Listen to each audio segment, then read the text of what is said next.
Welcome to Empowered by Iron, hosted by Dr. Kristin Lander from Fiercely Fueled Nutrition Coaching and Mary Morton from M&M Coaching, remote coaching for the novice athlete.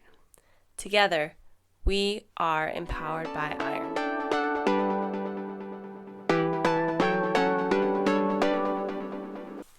All right, guys, so you hear about it all the time. You hear about people talking about what supplements they're on, what pre-workout, post-workout, creatine, aminos, what they're taking, etc. But what does it mean, and is it all necessary? Today, Kristin's going to talk to us about supplements, what she thinks are the 5 supplements for athletes that you actually do need, and just kind of some general info. So, Kristin, take it away.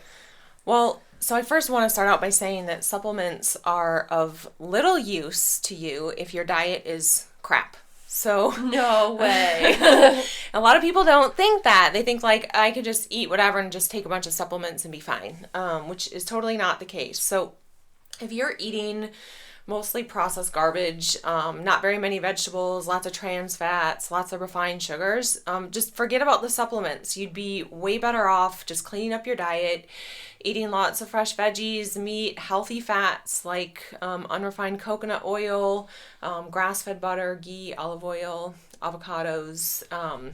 Doing all that stuff is going to give you a much bigger bump in your performance and recovery because your body isn't having to work overtime to break down all this other garbage. It can actually just help rebuild your muscles and help fuel you. So that said, if your diet is on point and you want to add some things in, I have a list of my top 5 favorite supplements that I think every athlete should be on. So the first 2 are going to be for performance or for recovery. And this is what you usually not prescribe, but get your athletes that you work with on? Yeah, I think these are hands down, if my athletes ask me what should I be taking, this is it.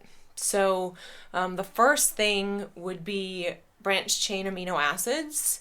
So those help with muscle repair. They regulate protein synthesis. So we need those to repair our muscles and grow new muscles.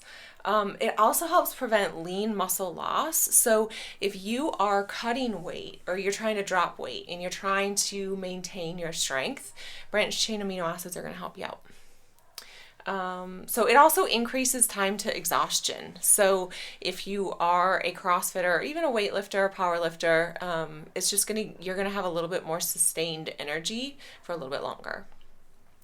So the recommended dosage of that is anywhere between 7 and 20 grams a day, and 7 would be, I think, minimum, and you can go up as high as 20. And I just say take them before you work out. Some people like to do before and after. Some people like to take some in the morning. You can kind of spread it out throughout the day, especially if you're doing the 20 gram. If you're doing a high dosage, you can spread it out throughout the day.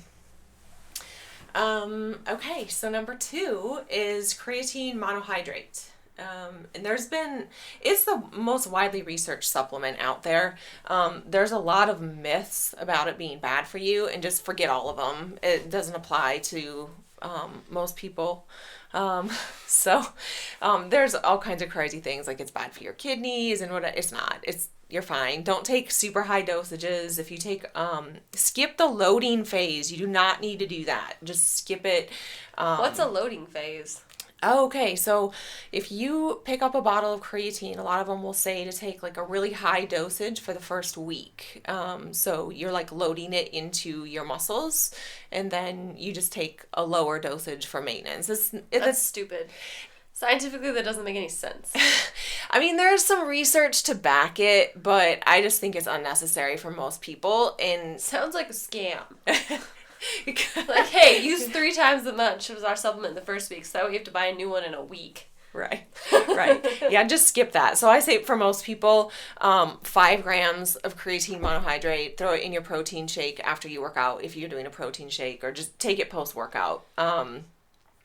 So basically what it does is it decreases your fatigue in workouts, a little bit like BCAAs do, and then it increases your muscle strength and your muscle size, bottom line. There's been some people talk about how it makes them bloated and, it's just drawing water into your muscles, and some people do experience a little bit of weight gain. It does help you draw more water into your muscles, which is actually useful.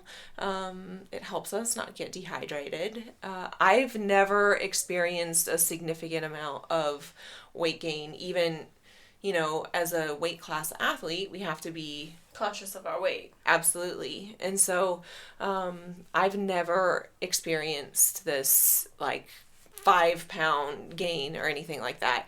How much creatine are you taking? Well, right. I mean, but it can happen to some people. They're a little bit more sensitive. And what I say is if you notice anything like any side effects like stomach cramping, that can happen if you take it on an empty stomach. So just take it with some food after. Eat food. Okay. Yep.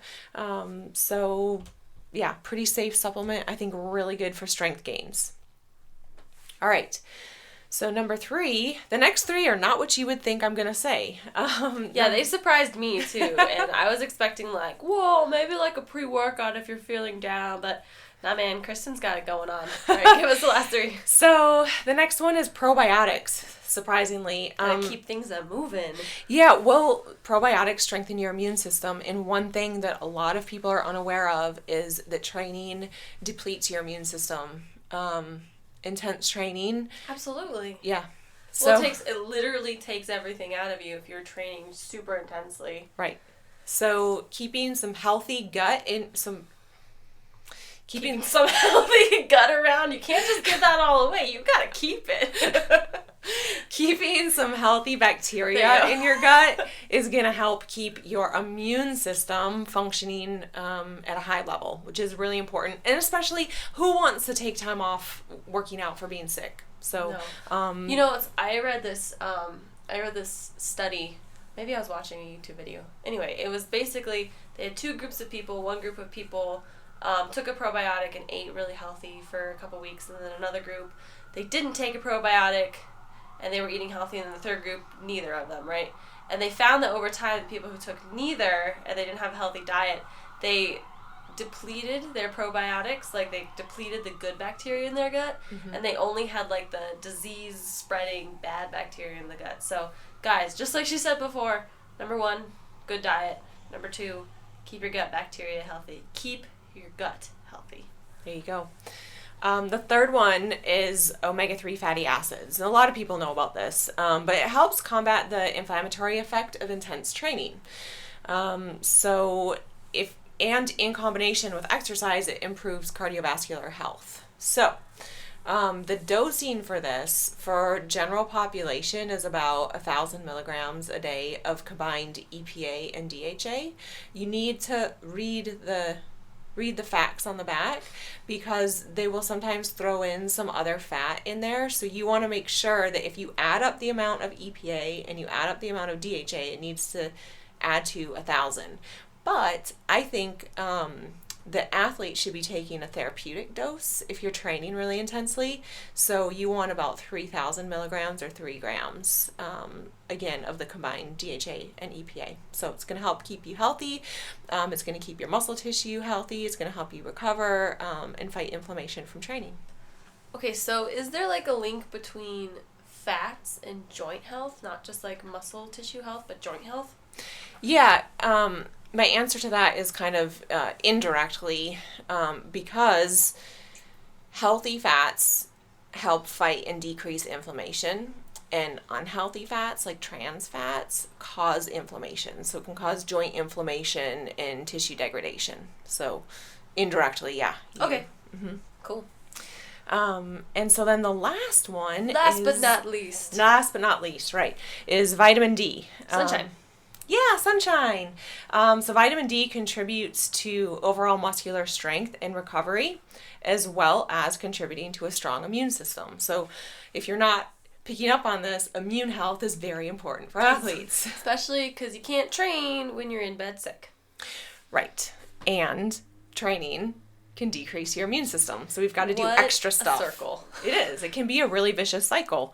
And we see that athletes that are sick all the time, they have a bad diet. They're not utilizing these principles. They keep training. They train through being sick, and then they just are basically sick all the time. Without taking a step back and thinking like, what am I doing that's fucking this up? Right.